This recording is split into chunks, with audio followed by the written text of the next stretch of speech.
Chief justice साहब, ये नैब वाला केस जो है, ये जो नैब के अंदर जो अमेंडमेंट्स हुई हैं, ये क्यों खोल के बैठे हुए हैं?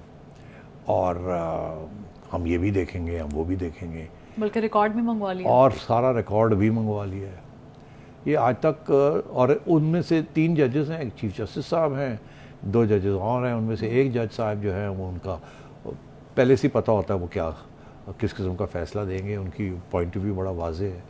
और दूसरे जज साहब जो हैं वो भी बड़े लिबरल किस्म के जज हैं, उनका भी पता ही होता है कि वो किस किस्म का फ़ैसला देंगे। वो दोनों बरक्स हैं, एक इधर एक इधर। चीफ जस्टिस साहब ने ये बेंच बनाया है जिसमें एक इधर और एक इधर, ताकि लगे बड़ा इंडिपेंडेंट है कि वो भी है और ये भी, और ख़ुद बैठ गए हैं फैसला करने के लिए। और ये नैब का केस खोल लिया। एक जज कह रहे हैं कि हमारा तो बात ही नहीं बनती कि हम ये केस को खोलें। तो पार्लियामेंट का है, उन्होंने बना लिया कानून, जो उनका हक है वो बना सकते हैं, हम कौन होते हैं देखने वाले। दूसरे जज है कि नहीं हम तो देखेंगे, हम ये भी करेंगे, हम वो भी करेंगे, ये होते कौन है ऐसे कानून बनाने वाले। और चीफ जस्टिस साहब बैठे हैं। तो अगर आप गवर्नमेंट में बैठी हों, ठीक, आप गवर्नमेंट के सारे केसेस इस नए कानून के साथ सबके पीछे ख़त्म हो गए हों, विड्रॉ हो गए हों, और वहाँ चीफ जस्टिस साहब बैठे हैं उस कानून की छुट्टी कराने के लिए, तो आप क्या करेंगे? आप क्या करेंगी बताओ ना।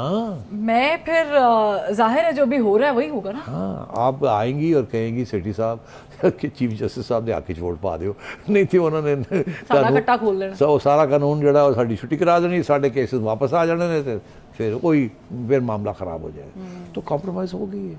अब अशतर असाफ साहब भी और अपने आज़म तार साहब को तकलीफ़ तो हुई होगी कि पहले हमने ये काम किया, अब हमसे ये काम करवाया जा रहा है। अशतर असाफ साहब ने तो एक किस्म का रेजिग्नेशन दिया हुआ है, तो उनके लिए तो इतना बड़ा इशू नहीं होगा। मगर तारड़ साहब के लिए इशू इसलिए है क्योंकि बाहर का जो पॉइंट ऑफ व्यू है, एहसन बून साहब और उनके सारे साथी, जिसकी सियासत आज हमेशा आज़म तारड़ साहब ने की है। ये कॉन्फ्रेंस भी जो होती है, ये कॉन्फ्रेंस भी जो है, एक इसमें बहुत बड़ा हाथ है बाहर का, इसको सपोर्ट में। वो आसिफ जहांगीर साहब के ग्रुप है ना ये, जिसने ये, तो आज़म तारड़ साहब के लिए मसला बन गया। एक तरफ हुकूमत थी, वो वोट डालना ही डालना था, वो उनकी कमिटमेंट थी।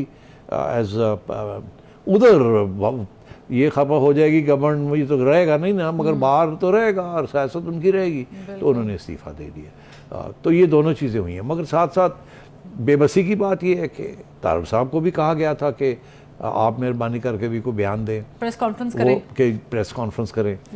बून साहब ये कह रहे हैं वजाहत करें कि जो वहाँ हुआ वो ठीक नहीं हुआ। वो भी प्रेशर आया था ना, गवर्नमेंट पे आया, गवर्नमेंट ने इधर पर डाल दिया, ट्रांसफ़र कर दिया। बिलावल भुट्टो साहब ने फ़ौरन सॉरी कर दिया। जरदारी साहब का भी बयान आ गया, तो बिलावल को तो समझ आ गई कि PO भी कह रहे हैं, प्राइम मिनिस्टर भी कह रहे तो करता। उधर तारड़ साहब के लिए उन्होंने एक छोटी सी ट्वीट कर दी, ठीक है, ट्वीट तो कर दी, हाँ, मगर उसके बाद देखा कि इससे तो काम नहीं बन रहा, और मेरा ये अब मुझे कह रहे हैं प्रेस कॉन्फ्रेंस करें, उधर से मेरे बाहर वाले लोग मेरे खिलाफ हो रहे हैं, बेहतर ये है कि मैं ऑनरेबली रिज़ाइन करके घर चला। इस किस्म के प्रेशर आते हैं। एक चीज जो YouTube पर Googly TV देखने के लिए youtube.com की सर्च बार में Googly TV टाइप करें। Googly TV के पेज पर सुर्ख रंग के सब्सक्रिप्शन वाले बटन पर क्लिक करना ना भूलिए। YouTube पर अपलोड होने वाली वीडियो से बाखबर रहने के लिए बेल आइकॉन पर क्लिक कीजिए। आपको हर नई आने वाली वीडियो के बारे में नोटिफिकेशन मौसूल हो जाएगा।